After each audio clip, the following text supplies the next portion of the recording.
Por favor, vamos pegar o Evangelho agora e abrir em João, capítulo 4, versículo 35. Todo o Brasil e Portugal, por favor, abra o Evangelho em João, capítulo 4, versículo 35. Acharam? Jesus perguntou: não dizeis vós que ainda há 4 meses até que venha a ceifa, quer dizer, o tempo de colher, a colheita, a ceifa? Eis que eu vos digo, levantai os vossos olhos e vede as terras, que já estão brancas para a ceifa. Puxa, profético isso, não é? Forte demais. Vou reler. Não dizeis vós que ainda há 4 meses até que venha a ceifa? Eis que eu vos digo, levantai os vossos olhos e vede as terras, que já estão brancas para a ceifa. Eu leio mais uma vez e você repete em seguida, todo o Brasil e Portugal repetindo. Vamos lá. Não dizeis vós que ainda há 4 meses até que venha a ceifa? Eis que eu vos digo, levantai os vossos olhos e vede as terras, que já estão brancas para a ceifa. Muito forte. Estamos vivendo uma época de colheita, amados. Essa é uma época de colheita. E é claro que continuamos semeando, porque Jesus honra os que semeiam, e ele até disse, porque eu vos enviei a ceifar, onde vós não trabalhastes, outros trabalharam e vós entrastes no seu trabalho. Então Jesus está dizendo, um é o que semeia e outro é o que ceifa. Mas hoje o tempo é mais de colheita. Mais de colheita do que de semeadura. Porque nunca a palavra do Senhor foi tão semeada como no presente século. Desde o século XX, uma semeadura extraordinária. Tanto que o nosso Brasil mudou profundamente devido a essa semeadura. Mas está chegando a hora da colheita. Jesus está dizendo, levantem os olhos. Não vejam apenas o natural, vejam o sobrenatural. Porque se você levantar os olhos e ver com os olhos espirituais, você vai ver que a terra, aqui ele falou as terras, mas agora vamos simplificar, o planeta Terra já está pronto para a ceifa. Você crê nisso? Então vamos aplaudir ao nome do Senhor e aplaudir a sua santa palavra. E enquanto você aplaude, levante os olhos. Levante os olhos e veja as terras. Veja o planeta Terra. Veja os campos. É a hora da colheita. É a hora da ceifa. Vamos aplaudir mais. Continua aplaudindo e glorificando. Pai querido e Deus amado, que tempo glorioso é esse. Nós queremos ser ceifeiros. Queremos trabalhar nessa ceifa. Então vem com teu Espírito falar conosco. Toma a boca do pregador. Toma os lábios do mensageiro. Envia a tua palavra com poder e autoridade. E que a tua palavra vá, percorra toda a terra e prospere naquilo para o qual está sendo enviada, em nome do Senhor Jesus. Diga amém, Jesus. Podeis sentar, ceifeiros. A gente gosta muito de semear, mas é o tempo da ceifa. Jesus disse, vocês pensam que a colheita vai demorar? Não vai não, já está tudo pronto para a ceifa. E quando Jesus falou isso, ele estava numa terra seca, onde ninguém esperava colher nada no mundo espiritual. Ele estava na terra dos samaritanos. E os samaritanos, segundo o costume religioso da época, e que vigorava em Israel, especialmente em Judá e Jerusalém, é de que os samaritanos eram hereges, pagãos e desobedientes, infiéis, que eles deveriam inclusive ser evitados pelos salvos. Mas Jesus, ele nunca foi preconceituoso contra qualquer tipo de pessoa. E Jesus tinha que voltar para Galiléia, e havia 2 caminhos. Da Judéia para a Galiléia tinha 2 caminhos. Um mais curto passava por dentro de Samaria, e o outro, que demorava 2 dias a mais de viagem a pé, contornava e passava longe do território dos samaritanos. Todos os judeus evitavam o caminho mais curto, porque eles pensavam assim: só de passar pelo território dos samaritanos nós seremos contaminados por aqueles pagãos, aqueles ímpios. Então eles preferiam andar 2 dias a mais e passar bem longe de Samaria. Na época de Jesus, os samaritanos eram considerados endemoninhados, perturbados. Chegaram a xingar Jesus de samaritano e dizer que ele tinha demônios. Então você vê o preconceito que o país inteiro tinha contra os samaritanos, por várias razões que eu não vou entrar agora nos detalhes. Mas Jesus, que não é preconceituoso, e ele tem que ser um exemplo para todos nós não podemos ser preconceituosos de nenhuma maneira, nem com relação à questão social, à etnia, raça ou religião das pessoas. Nós não podemos ser preconceituosos, sectaristas. Nós não podemos isolar as pessoas. Jesus nunca isolou ninguém. Jamais um pregador entraria em Samaria para anunciar as boas novas, mas Jesus foi. Porque ele queria semear e já colher. E ele faz esse caminho mais curto por dentro do território dos samaritanos, e os discípulos vão juntos, porque eles eram seguidores, tinham de acompanhar Jesus. Não gostaram muito, mas foram atrás do mestre.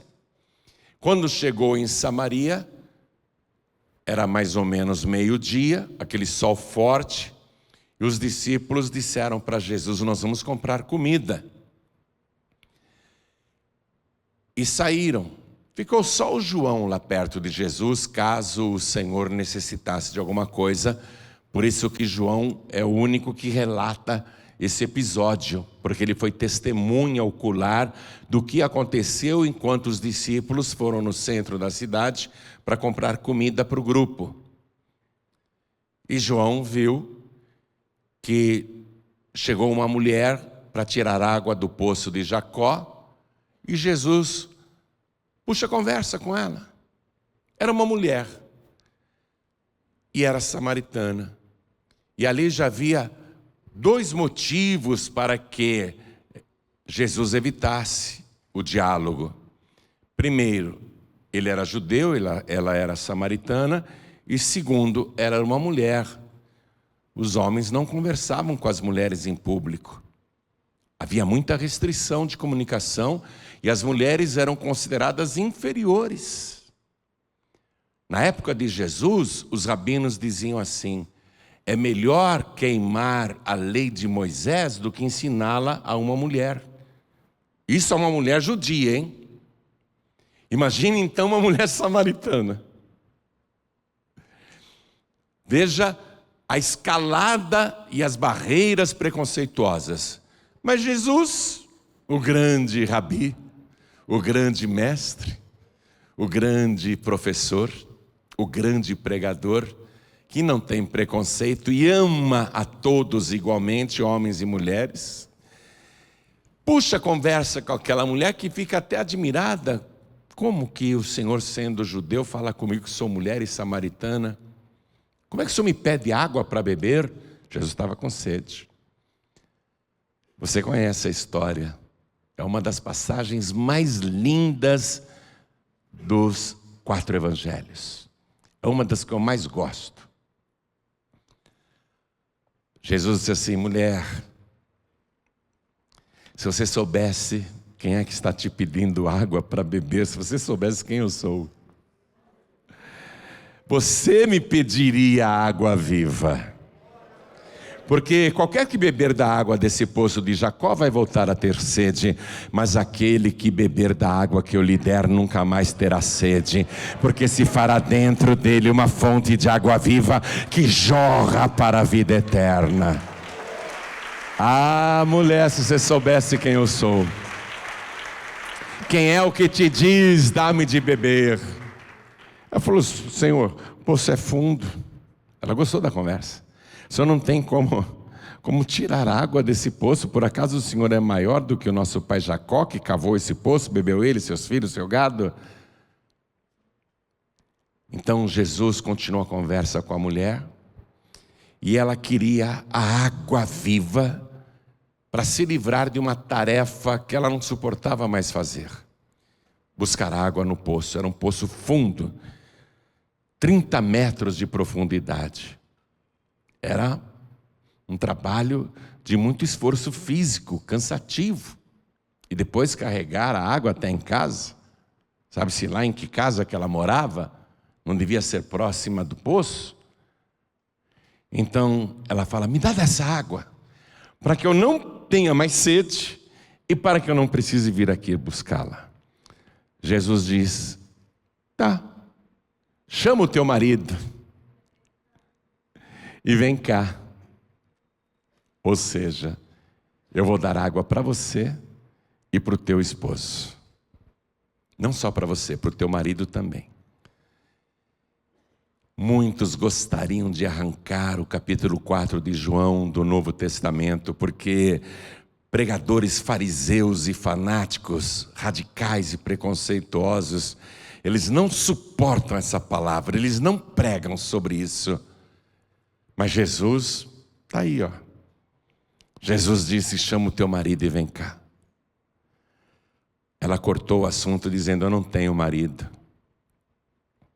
Jesus disse: disseste bem, não tenho marido, porque já tivestes 5 maridos. Essa era pior que a minha nona. Já tivesse 5, minha nona casou muitas vezes. Já tivesse 5 maridos e o que agora tens não é teu marido. Ela estava com o 6º homem e não era casada com ele.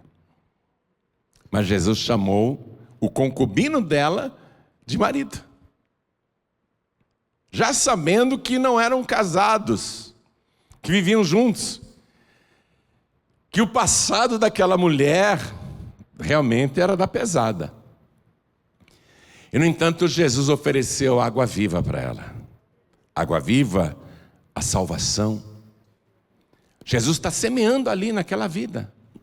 E uma única pessoa. Ele está interessado em ganhar uma única pessoa, hein?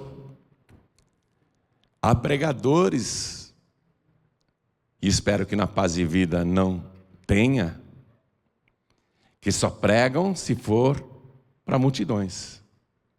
Jesus pregava para milhares e milhares de pessoas, mas pregou ali isoladamente para o Nicodemos, pregando isoladamente aqui para essa mulher rejeitada. Até em Samaria ela tinha má fama, até em Samaria ela sofria preconceito por causa dessa vida conjugal conturbada. Ela era mal falada em Samaria, até os samaritanos tinham preconceito contra ela. Mas Jesus não, você está entendendo a coisa? Jesus está semeando para ganhar uma única alma. Sabe por quê? Porque ele sabe que uma alma vale mais do que todo o ouro e toda a prata do mundo. Uma única alma. Jesus não ia desprezar uma única alma. O pregador não pode desprezar qualquer oportunidade. Não pode ser uma estrela que diz: eu só prego se a igreja estiver cheia, tiver muita gente. A reunião é pequenininha, tem meia dúzia de gato pingado, vai lá o auxiliar, vai lá o ajudante. Jesus não mandou os discípulos pregarem para essa única mulher. Ele está falando com ela e oferecendo água viva, sem preconceito, com amor, interessado naquela alma, na salvação daquela mulher, que como eu e você não merecia a salvação, mas Jesus está dando como presente. A salvação é um presente. Se tu, mulher, conheceras o dom de Deus, dom é presente. E quem é o que te diz: dá-me de beber, tu lhe pedirias e ele te daria água viva. A salvação é presente, que a gente recebe sem merecer. Ninguém aqui é melhor do que ninguém, eu não sou melhor que você, e aqui não tem ninguém melhor do que ninguém. Todos nós merecemos o castigo e a morte. Essa é a verdade. Mas Jesus, graciosamente, Ele nos dá, não o castigo, mas a paz. Ele nos dá não a morte, mas a vida, que nós também não merecemos. Ele recebe tudo para Ele. Ele está interessado em uma única alma, uma única pessoa. Ele está pregando, dedicando tempo, com fome e com sede, viu, minha gente? Atenção, com fome e com sede, Ele está dedicando todo o seu esforço para essa única alma preciosa, para essa mulher que Ele quer salvar. Você viu o versículo 16? Vai, chama o teu marido e vem cá. Jesus já sabia que ele não era o marido dela, mas Ele quer salvar também o concubino. Traz ele aqui, eu vou dar água viva para os dois. Quando Jesus diz: eu estou sabendo que você não é casada com ele, eu estou sabendo que você já teve 5 maridos. Puxa, o senhor é profeta. Então me conta, já que o senhor é profeta. Aqui em Samaria nós adoramos a Deus no Monte Gerizim, o Monte da Bênção, que está na lei de Moisés. E nós só obedecemos os 5 primeiros livros da Bíblia. Não respeitamos a autoridade de Jerusalém e do templo, nem do sumo sacerdote. Os nossos pais dizem que é aqui no Monte Gerizim que nós temos que adorar a Deus. Os judeus dizem que é lá em Jerusalém, que lá é que está a salvação e a bênção. Qual que é o certo? Já que o senhor é profeta, me esclarece isso. E Jesus diz: mulher, acredite em mim, vem a hora em que nem neste monte Gerizim e nem em Jerusalém adorareis o Pai, porque Deus é Espírito, e importa que aqueles que o adorem em espírito e em verdade. Não é o local que vai fazer de você um adorador, é o teu interior, é o teu coração.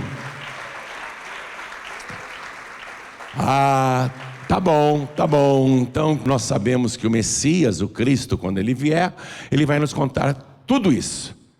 Aí Jesus, que não tinha nunca contado para qualquer discípulo que Ele é o Messias, vira para essa mulher considerada indigna pela sociedade. Jesus diz para ela: eu sou o Messias. João, que estava presenciando isso, arregalou os olhos. Ele está assumindo que é o Messias. Nem para a gente ele assumiu isso, e está falando isso para uma mulher e samaritana, porque ele começou a se revelar para ela. Por quê? Para salvar aquela alma. Ele se revela totalmente. Aí a mulher, maravilhada com a declaração de Jesus, ela corre para chamar não só o marido, Mas todos os moradores de Sicar, que era uma localidade em Samaria, uma pequena cidade, ela corre e Jesus fica sozinho e sem água, e sedento e com fome. Nisso chegam todos os discípulos com a comida, e Jesus nem olha para a comida. Ele estava com fome, mas ele não olha para a comida. Os discípulos capricharam, fizeram um belo supermercado, compraram o melhor que eles podiam para Jesus, e Jesus nem olha para a comida. Aí os discípulos começam a rogar a Jesus: coma, Rabi, coma, Rabi. E ele não come. E eles insistem: coma, Rabi. E Jesus está assim. Parece que em outra atmosfera. Ele está levantando os olhos e ele está vendo os campos. E os discípulos continuam insistindo, e ele está assim, como quem está vendo alguma coisa. Coma, Rabi, nós suplicamos, coma. Aí ele diz: uma comida eu tenho para comer, que vós não conheceis. Ué, será que enquanto a gente estava fora, alguém trouxe alguma coisa para ele comer? Será que ele já comeu enquanto a gente estava fora? Não, ele não tinha comido. Eles não entenderam o que Jesus estava dizendo, porque eles não conheciam essa comida que Jesus gostava de comer. Qual era a comida que ele gostava de comer? A vontade do Pai. Fazer a obra do Pai. Para ele ganhar almas, semear e colher, era mais importante do que comer. Então ele está olhando, levantando os olhos e vendo os campos. Sabe o que ele está vendo? Sabe o que ele está acompanhando? Aquela mulher, a samaritana, correndo pelos campos com o coração disparado e cheio de alegria, para chegar para a cidade de Sicar e para as pessoas daquele lugar e dizer: vocês precisam conhecer a pessoa que eu acabei de conhecer. Ele contou a minha vida inteira e ele me disse que ele é o Messias. Ele é o Cristo, Ele é o Salvador, Ele é o Rei eterno, Ele está na nossa região. Jesus está olhando isso, levantando os olhos, porque agora Ele semeou e vai colher. Jesus está acompanhando tudo, então Ele não quer comer nada, Ele não quer se distrair.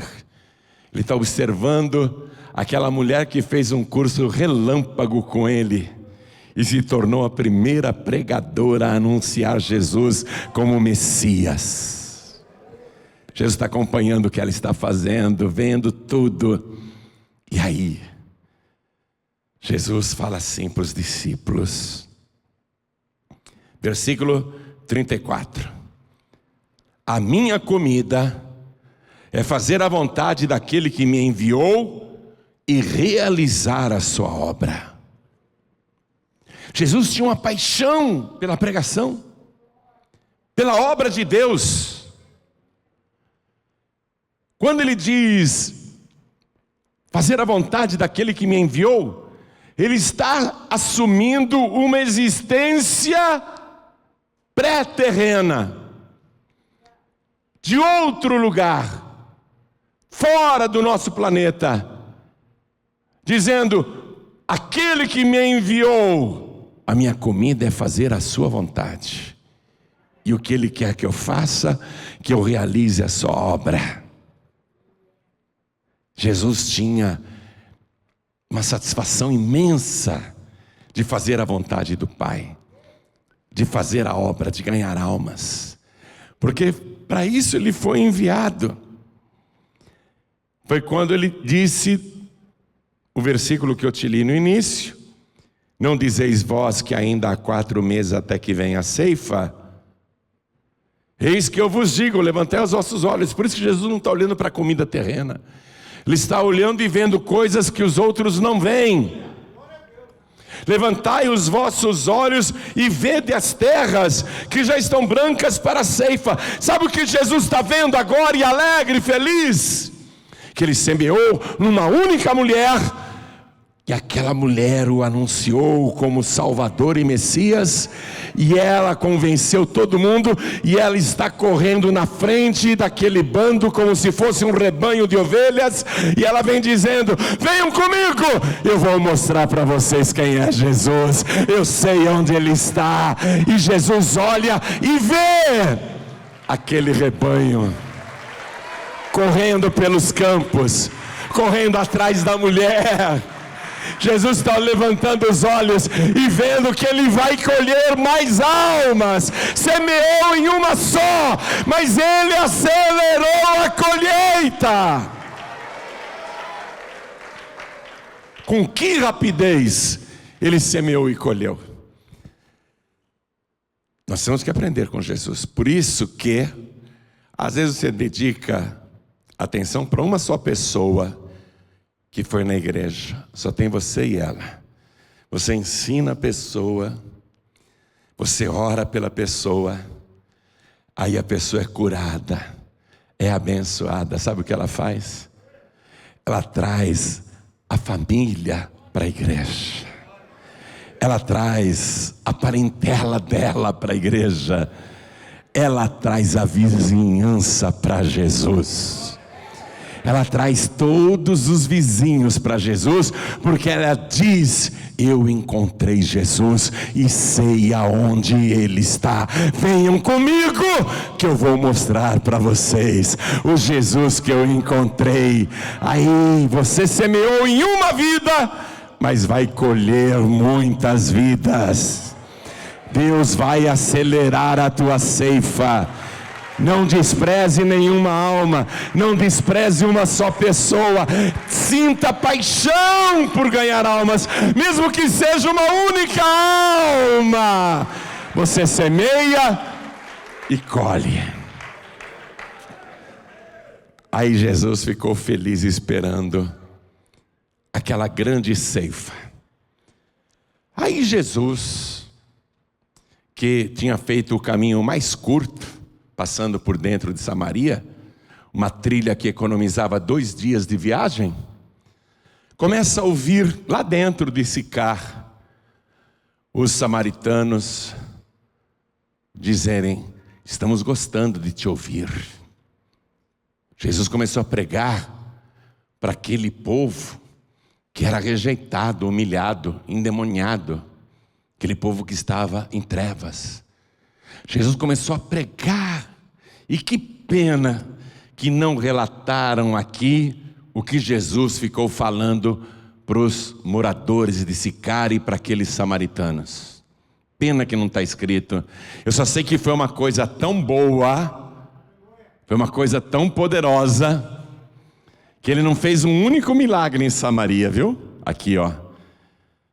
Ele só está pregando. Ele não está curando doentes, fazendo paralíticos andarem, ele não está dando vista para os cegos, ele não está abrindo ouvidos dos surdos, ele não está salvando os doentes, nada. Ele não está fazendo um milagre. Sabe a única coisa que ele está fazendo? Abrindo a boca e pregando a palavra, semeando a palavra. Os samaritanos gostam tanto que dizem: fica com a gente, não vai embora não, fica com a gente aqui, estamos gostando de te ouvir. Ele é judeu, podia dizer: vai embora logo, nós também não gostamos de judeus não, você não é bem-vindo aqui.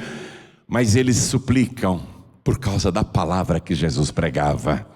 Eles se apaixonam por Jesus por causa da palavra que ele pregava. Fica aqui, não vai embora não, fica conosco.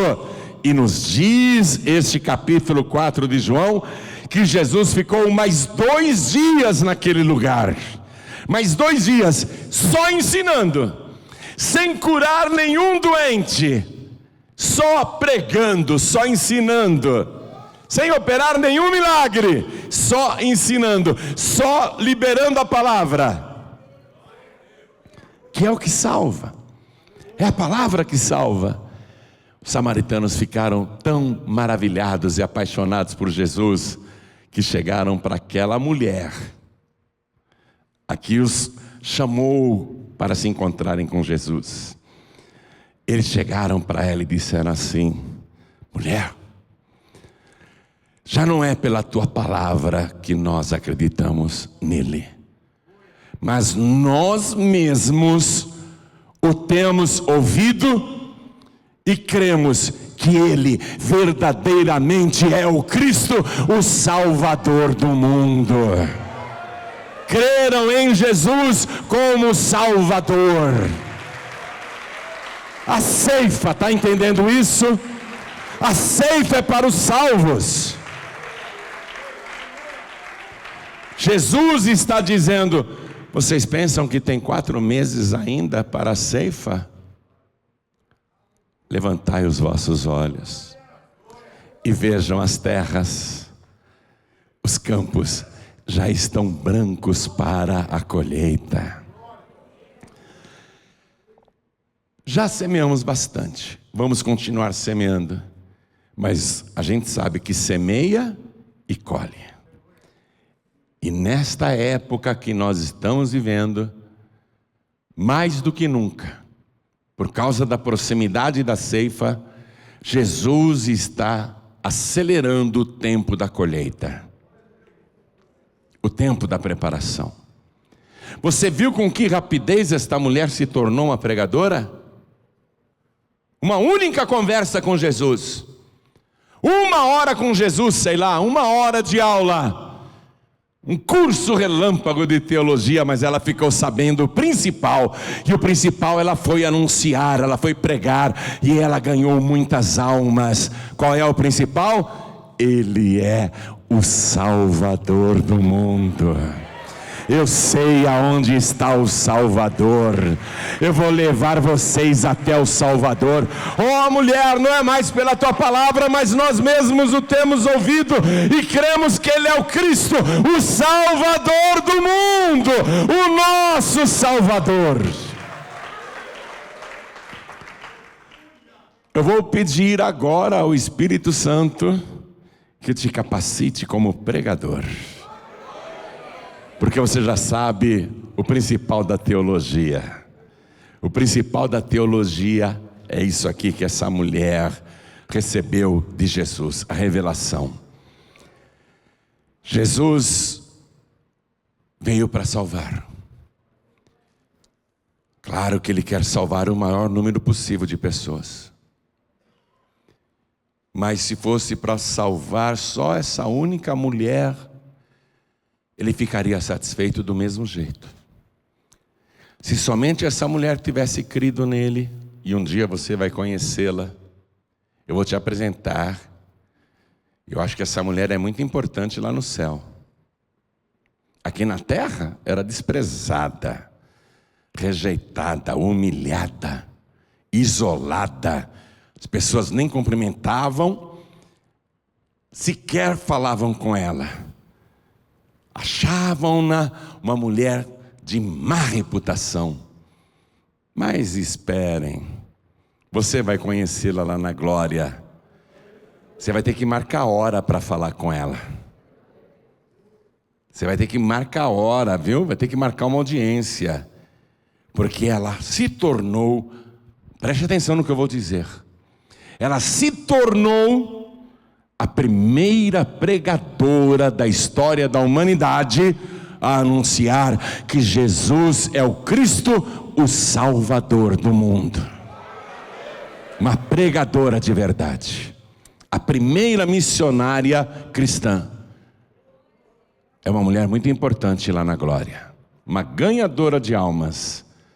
Jesus vai fazer de você um grande ganhador de almas, uma grande ganhadora de almas. Quando você falar de Jesus, as pessoas vão querer conhecer o teu Jesus. Esse Jesus que você sabe que é o Salvador do mundo. Um curso relâmpago agora, para você se tornar um pregador, uma pregadora, porque o principal é isto: anunciar que Jesus é o Salvador do mundo. Todos fiquem de pé, por favor.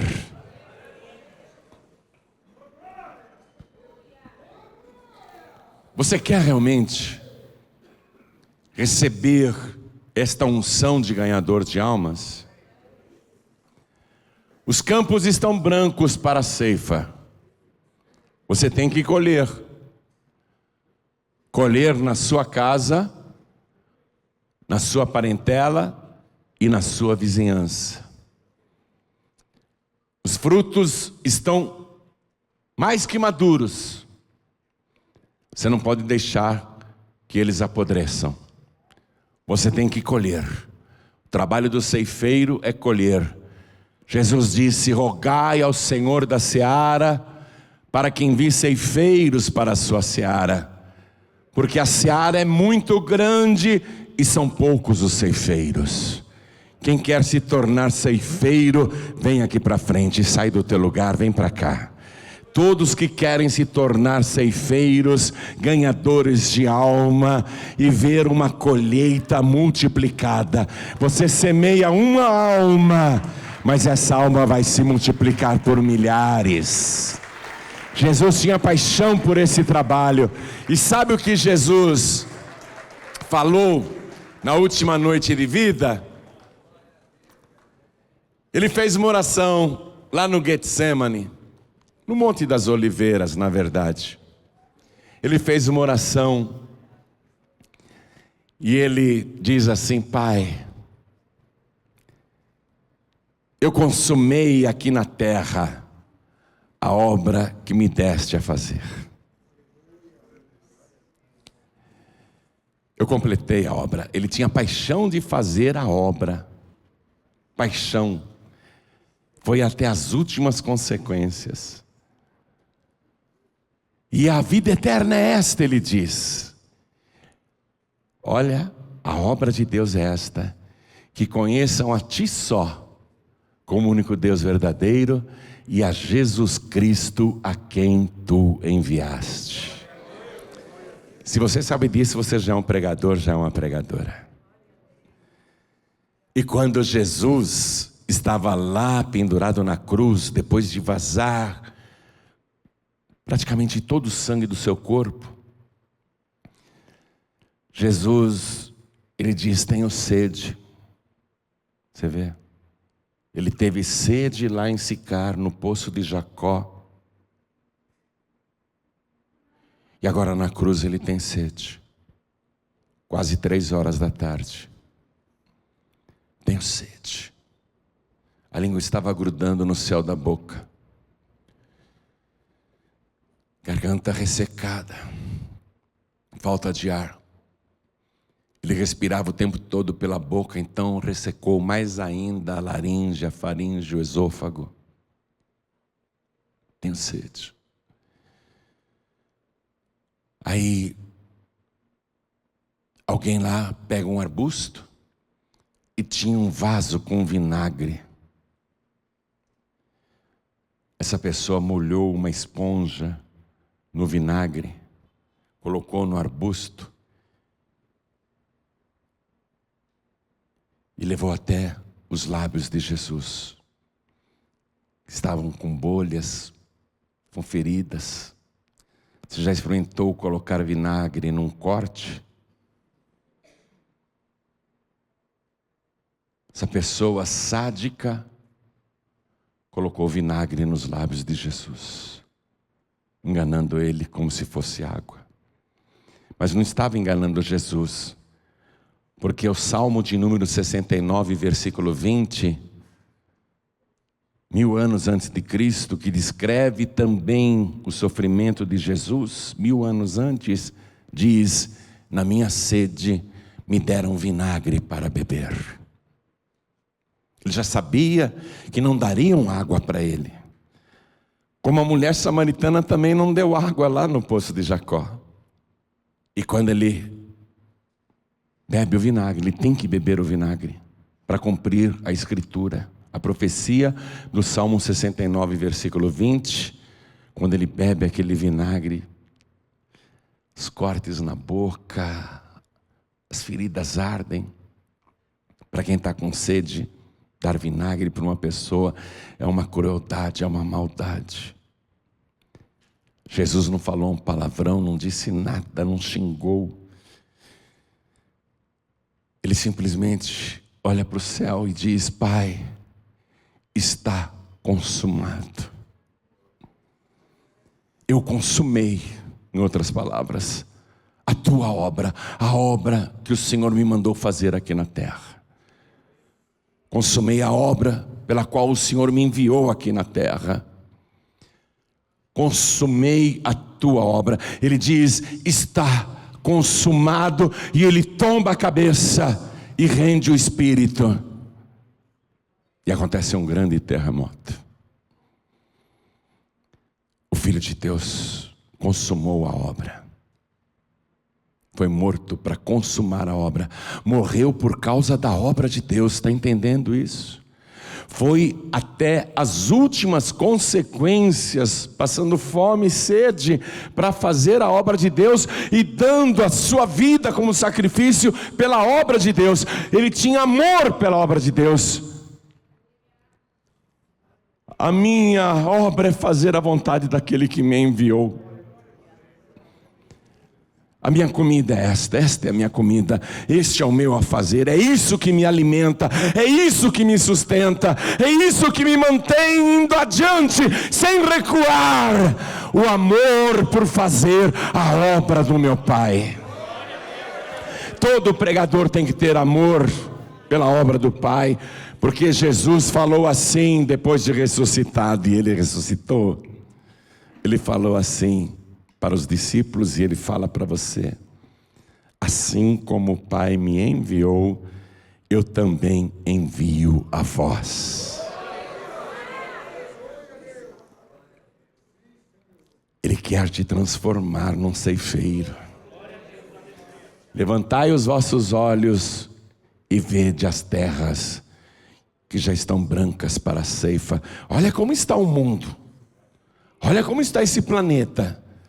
Olha como estão as pessoas, as sociedades, os países, os povos, as nações.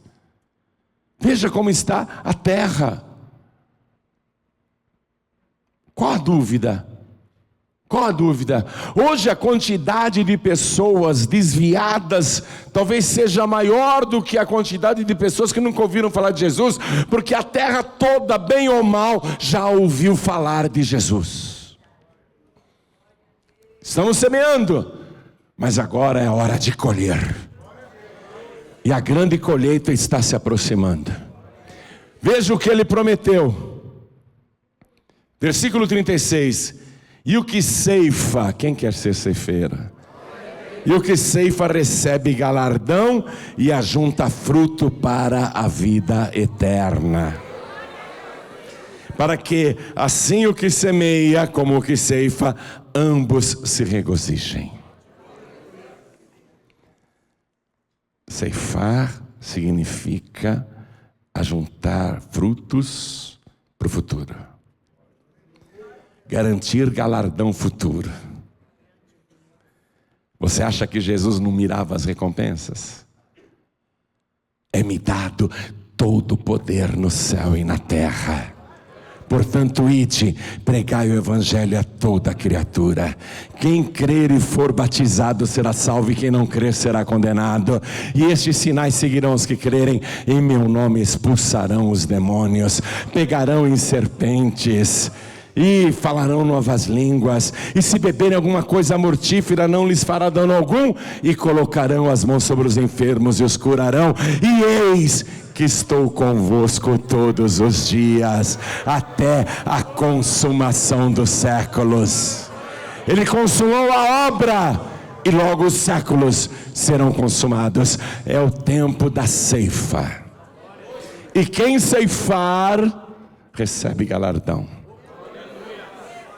e guarda fruto para a vida eterna. Deus quer você nessa ceifa. É uma grande ceifa. Está chegando a hora da colheita final. Está chegando a grande hora. Quer unção de ceifador? Nós ceifamos vida. Nós colhemos vidas. Jesus quer ver em você a mesma paixão que ele tinha pela obra de Deus. A mesma paixão, como ele era apaixonado. Ele deixava de comer, deixava de beber e ficava só vendo os frutos que ele iria ceifar. Colheu muito em Samaria. Como eu gostaria que João ou qualquer outro apóstolo tivesse pelo menos anotado os esboços de tudo que Jesus pregou nos 2 dias que ficou em Sicar, que ficou lá em Samaria. Como seria maravilhoso a gente ter acesso a essas pregações e ensinamentos dele, mas a gente não tem. Mas ele ficou 2 dias trabalhando, 2 dias, a tal ponto que todo mundo creu nele. Todos que o ouviram creram nele.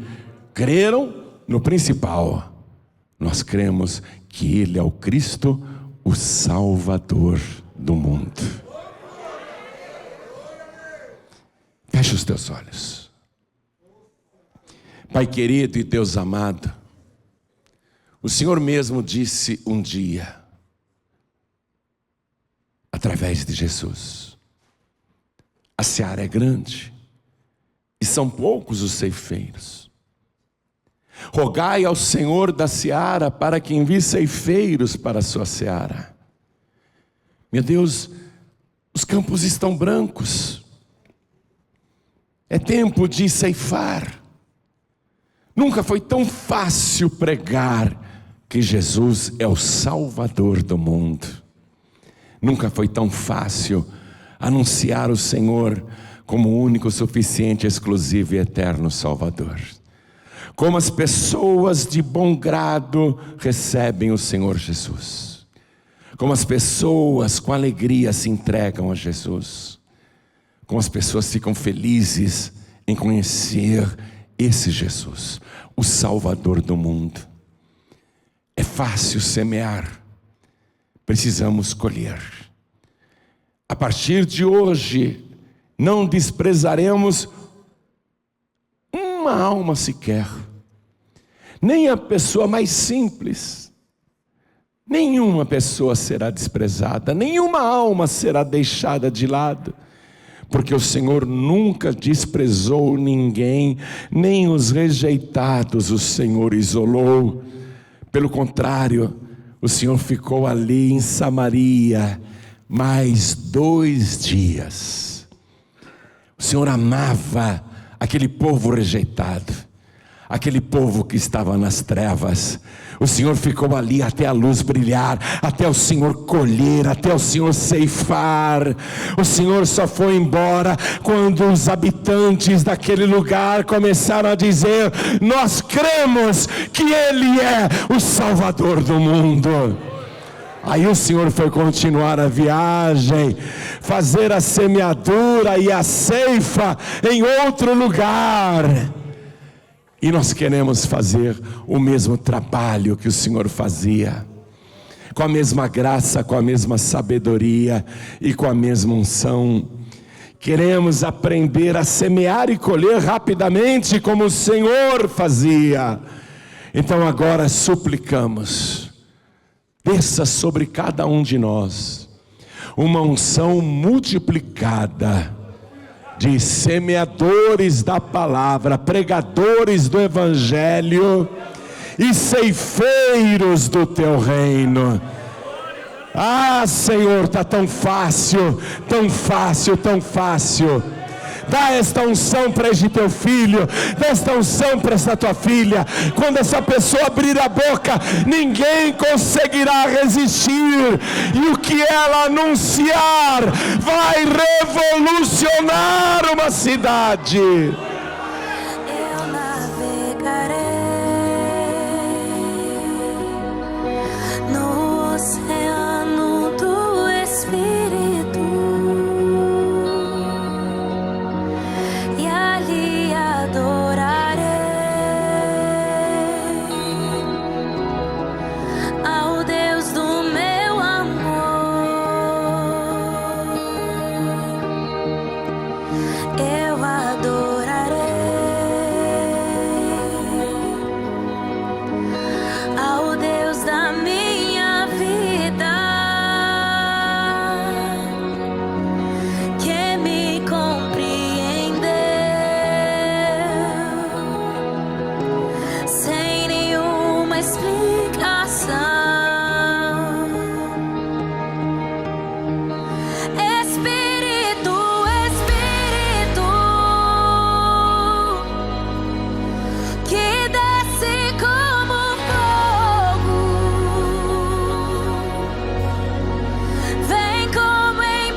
Senhor, esta pessoa vai fazer uma revolução.